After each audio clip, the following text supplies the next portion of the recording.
All right, perfect. Hi, I want to introduce myself. I am Nicole Gillen, and I want to welcome everyone to another episode of 30-Minute Memoirs.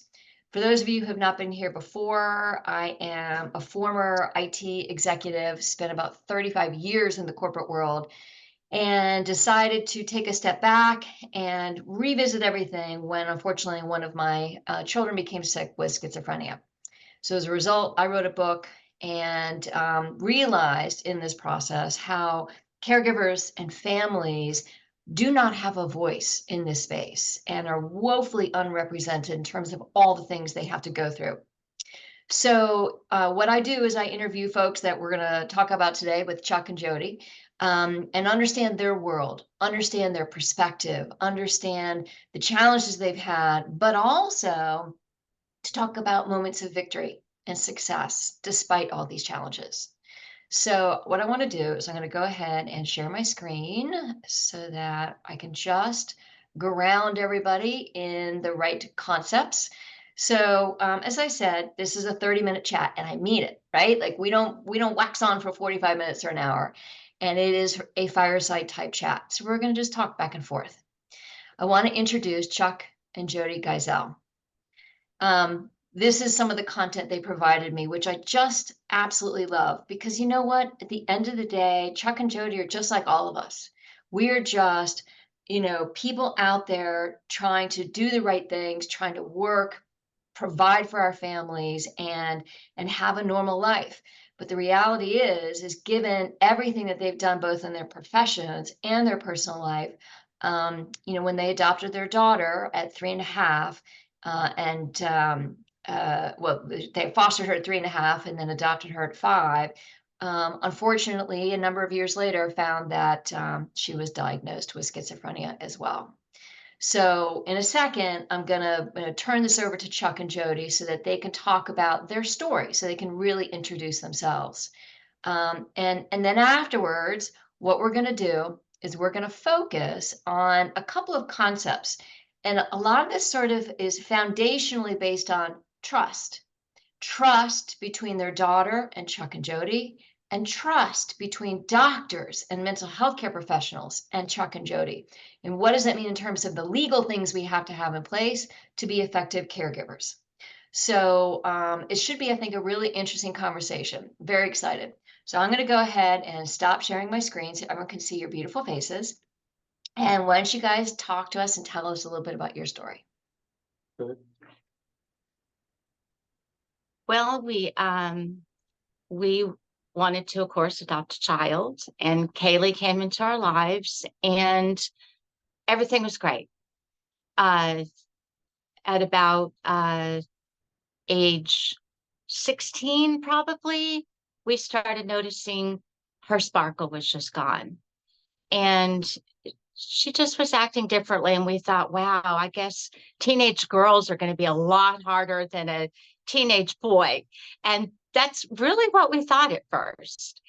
And as time went on, a little bit of bizarre behavior came into play. Nothing really big, but concerning. And one thing led to another. And, we got the schizophrenia diagnosis. And much later, just a year ago, found out that her birth father and his mother have schizophrenia. So, and in some ways, that was good to know, I think, for all of us, because I think in some ways, Kaylee may have been thinking she had done something wrong to cause this. Yeah. And maybe even as parents, we thought, okay, did we mess up somewhere along the way? You start questioning yourself. So it gave us a little bit of closure. And, but, we try to keep her in recovery mode, as we call it, as much as we can. But, we can't imagine life without her. We really can't imagine. We're truly honored to be her parents. No doubt. Well, she sounds like a remarkable young woman. Chuck, She anything is. you want to add to that? No, the initial diagnosis, because both of her birth parents were excessive drug users, and that has a lot to do with a child being formed in the womb. You know, drug use affects the way the body is built and it affects the brain. And so that's where we thought it come from. And it probably greatly contributed. But then we found out the birth father has it in his family. So it is a nice confirmation, but it is a double whammy that, It really she's is. got hit with. Yeah. Yeah. And sadly, they were probably undertreated, right? They probably weren't on medication or the right medication to deal with No, the schizophrenia. And so they probably took drugs as a way to quiet the brain, right? To just try and deal with all the noise and all the everything that can come with schizophrenia. absolutely. And both of them have lengthy arrest records. So there wasn't doctors involved. It was just court systems and jail and prison. So yeah, they weren't treated for anything. They were just locked up. Everybody just fell through the cracks. I mean, there was nobody ever that was healthy enough to be able to step in and say, hey, we need to help here. And so, it fortunately in this case, it stopped with Kaylee once she got out of the birth family dynamic and into CPS and all that, then hopefully she will still have a better outcome versus if she would have stayed in that situation. Oh, 100%. Because you guys are on it. You guys are on it with all the different ways to help her. And that's what probably her parents needed. They just never, for whatever reason, were able to get. Yeah. And so she's absolutely blessed to have you guys as a family, and I'm honored to be talking with you today. And so one of the things we chatted about prior to today and kind of thinking through what made sense in terms of a conversation was this whole concept of HIPAA handcuffs, right? And every person I've spoken to in the caregiver space has this HIPAA thing has confounded us all.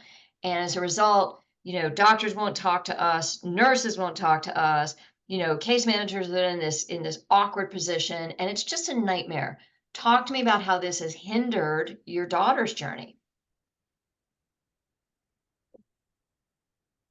Can we back up 1 second? Sure. Before we hit HIPAA, I'm sorry, I'm messing up your show. I want to hit the guardianship. Talk to me. We got guardianship of Kay right after her 18th birthday, and guardianship, in a nutshell, means some of her rights have been taken away from her, and we make the decisions for her. She's allowed to vote.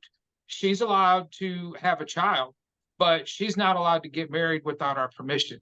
Mhm. She cannot say, I'm going to go move in with my friend up the street, because if we don't give our permission, she can't go. That right is taken from her. Now, as bad as that sounds, we have to do that to care for her, because somebody with schizophrenia could fall down and break their arm and say, I'm not going to the hospital. Well, we all know you need to go to the hospital and get it taken care of. We can speak for her and forcibly make that happen. So with that being said, if we take her now to a doctor, emergency room, whatever, and we tell them we have guardianship and we hand them a copy of the paperwork, that they look at it and very cluelessly go, okay, what does this mean? Mhm. So before HIPAA even gets involved, they don't even know what guardianship is, which gives us the right to talk to them.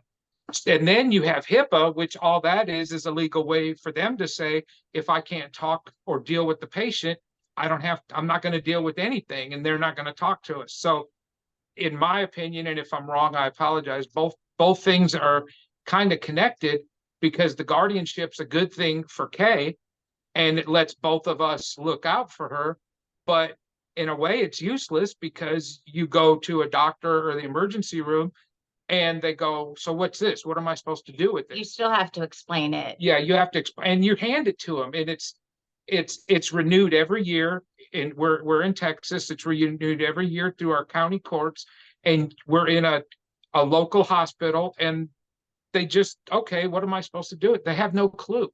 So the two are kind of together. I don't mean to jump around on you, but No, it's that's perfect. Well, and they are. And what's interesting is a lot of people, they start with, they don't necessarily, the loved one all of a sudden goes into psychosis. Their loved one is now in a hospital, and the hospital goes, nope, not talking to you, right? And then they realize, uh-oh, well, how do I do this? Do I need guardianship or conservatorship or power of attorney? And then they go after it to deal with the HIPAA block. And the irony is, I've talked to lawyers and I've said, does this really mean a doctor can't talk with me? The answer is no. The reality is the language is written in such a way, and unfortunately, every state has a slight adaptation of it. It's not universal, but generally speaking, the language is written so that doctors can in fact talk to us, but doctors use it as a reason to not engage with us, which is just mind blowing, you know? Yeah, I mean, because definitely if Kaylee goes to the doctor for some reason, unrelated even to schizophrenia, we want her to be able to, if she wants to be able to talk to the doctor, we want her to be able to do that. She rarely leaves the house. So going to the doctor can be really terrifying for her and very uncomfortable. And so we are there to be her voice, if she's not up to using her voice herself.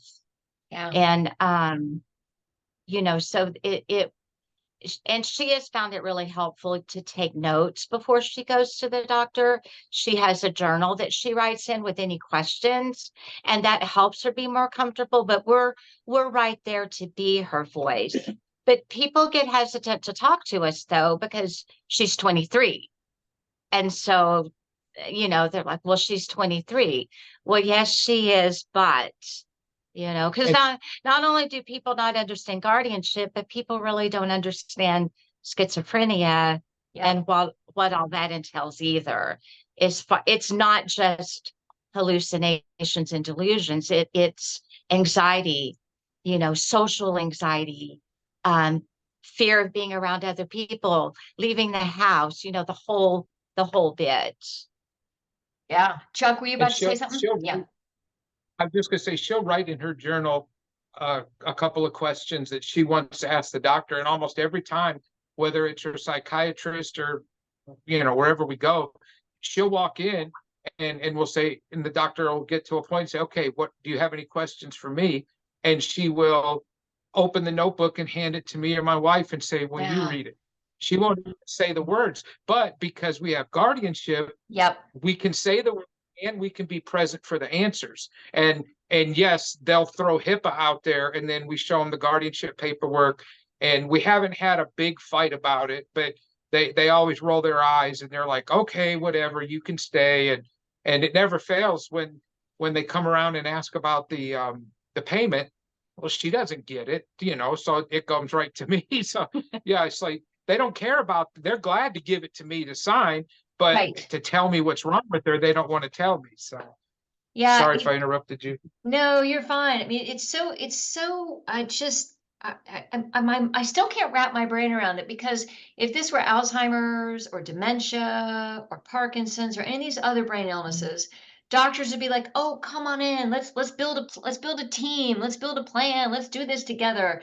But the minute it's schizophrenia, and oh, by the way, that hits younger people and have a whole life ahead of them where they need someone to help potentially shepherd, particularly for a period of time, that process.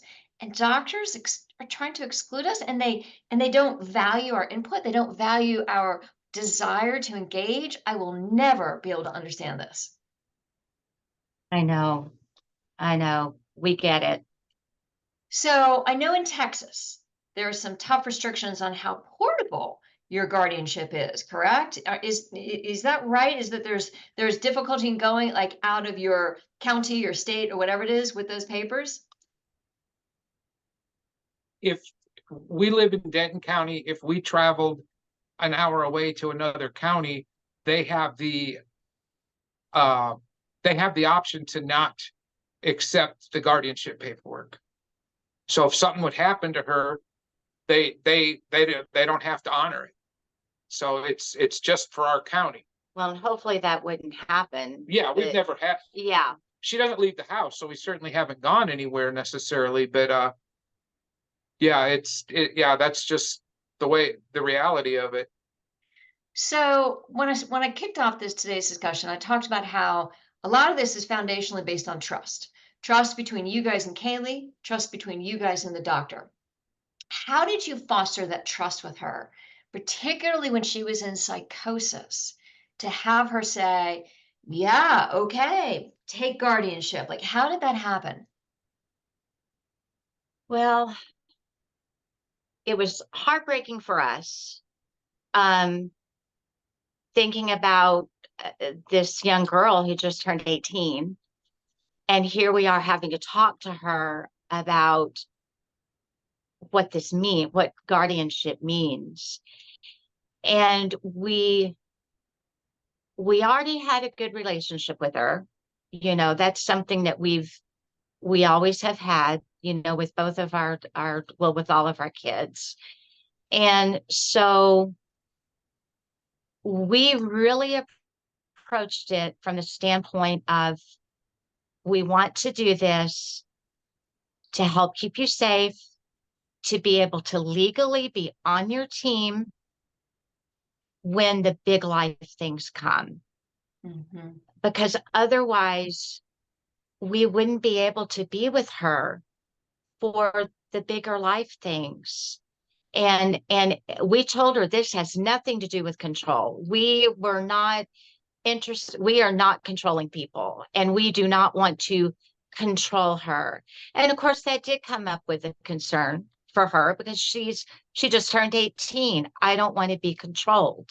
Of course. And I told her, it's not about that. It's about being able to legally be on your team, to be with you, to help you have a voice. And she agreed to it.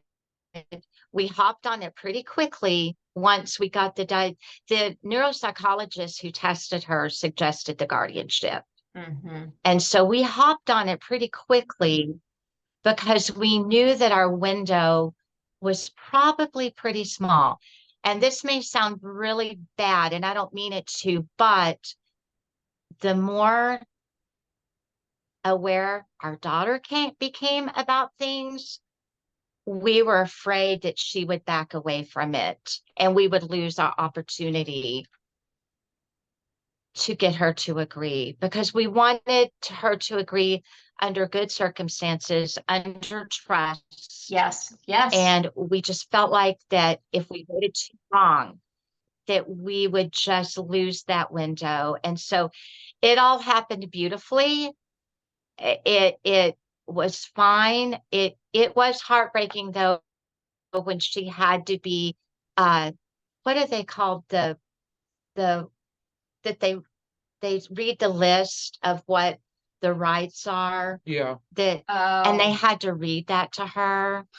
And that was just, it killed us. It really did. And she just kind of looked stunned. She understood. I mean, she comprehended it, but I think, she has told us more than a couple of times that us having guardianship does help her feel safe. Oh, isn't that wonderful? Because she knows there's lots of circumstances we could be in that she wouldn't be able to have us. It's interesting is, so she has oh, sorry, go ahead. No, that's okay. Go ahead. Well, I was just going to say that, so with my kiddo, because she was 22 when I started pursuing, what I did with her was power of attorney. And the reason why is she was so cognizant on so many levels, even though she had anosognosia and was highly unaware, there was still a competency that I knew there was no way she was going to release and relinquish all those rights with guardianship to me. And so I just said, look, I said, if we get power of attorney, all it means is that I can talk to all the doctors. They can talk to me. I can talk to insurance. I can talk to lawyers. I can talk to everybody. You know, I can talk to the pharmacy. I can talk to anybody and everybody on your behalf to help you. But it doesn't take away any of your ability to do the exact same thing. And so that has, but I have had doctors say, oh, this is a power of attorney, but we don't recognize that. We only recognize a medical power of attorney, which when I got it, I know. And I went back and I read the language and I was like, that's ridiculous. This absolutely applies. Like power of attorney is the bigger one. Medical power of attorney is a more specific one underneath. And yet doctors still have tried to reject my ability to engage with them. Wow. Yeah. Wow. And I think with our daughter, I hate to call it an advantage. That's not really what I mean, but your daughter probably had a bit more life experience before all this happened by going away to school. Kaylee had not. So her world was a little bit smaller, which made it a little bit easier, I think, to kind of latch on to that when we did, because she really hadn't been out there in the world yet. You know, she didn't get a chance to even graduate high school. So let me I have one more sort of question, and then interestingly enough, we're already getting close to close now. So one final question around that trust concept with doctors. So if someone were to come to you today and they were to say, my son or daughter, husband, wife, somebody's been diagnosed, and the doctors won't talk to me. And obviously we would talk about things like guardianship, conservatorship, et cetera. But the reality is that trust concept. Do you have any words of wisdom for somebody who's brand new in this space and they're trying to talk to doctors on any level? Is there any tricks, any ideas, anything you guys might have about how they can do that? I was having a lot of trouble with a lot of this when she was first diagnosed. And then I read Dr. Amador's book, I'm Not Sick, I Don't Need Help. And that changed everything. It explained that your loved one, that's the term, you know, not your patient, your kid, it's your loved one, has a brain illness. They're still in there. It just doesn't always work right. And just that taught me a lot of how to interact with her in a better way. And because, you know, I was raised a little bit more, I don't know how you call it. Just you do what you're told, and that's the way it is. And you can't do that with somebody with schizophrenia. You've got to work with them. And that book really taught me a lot, and it made life easier for both of us and our daughter. That was a big part of it. I don't mean to take up all the time. No, I mean, I think we just always tried to listen to her and believe her, you know, believe her when she finally was able to tell us she was struggling, you know, by really actively listening and not just brushing it off as a behavior problem. Like, oh, you know, just go, you know, if you're not going to follow our rules, just go then. We never took that approach because we knew the way she was acting was not this was something. This wasn't a behavior issue. This was something a lot deeper. And we just really tried to stay plugged in. And we work with her if a situation comes up and we need to make a decision, unless it's really specific about an insurance or something, we'll sit her down. Okay, look, this is what's going on. We have the option to go A or B. We think A, what do you think? And over half the time she'll say B, and we'll listen to her reason, and it makes more sense than ours for A. So we listen to her. And you know, there are times where we kind of override it, but it's not all the time. We try to include her in everything. And I would like to take 1 second and point out on the guardianship, if you go to a lawyer to get guardianship, they are really big on guardianship for you as an adult, getting it for your parents. Your 70-year-old parents have dementia or Alzheimer's, and that's who they want to set up the guardianship for. They don't understand that when you have an 18 to 20-year-old, it's a different kind of guardianship, and they don't get it. So you need to find a lawyer that has dealt with Disabled adult child.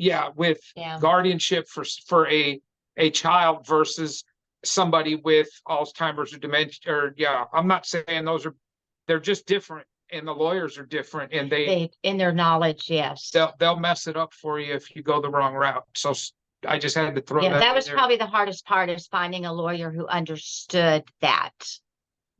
We met with 3 or 4 of them, and I probably talked to 4 or 5 more offices on the phone. And the minute I said 18, they just, I don't even know where to go with this. And luckily we found somebody, and that's almost all he does, is dealing with, younger ones, and it worked out a lot better.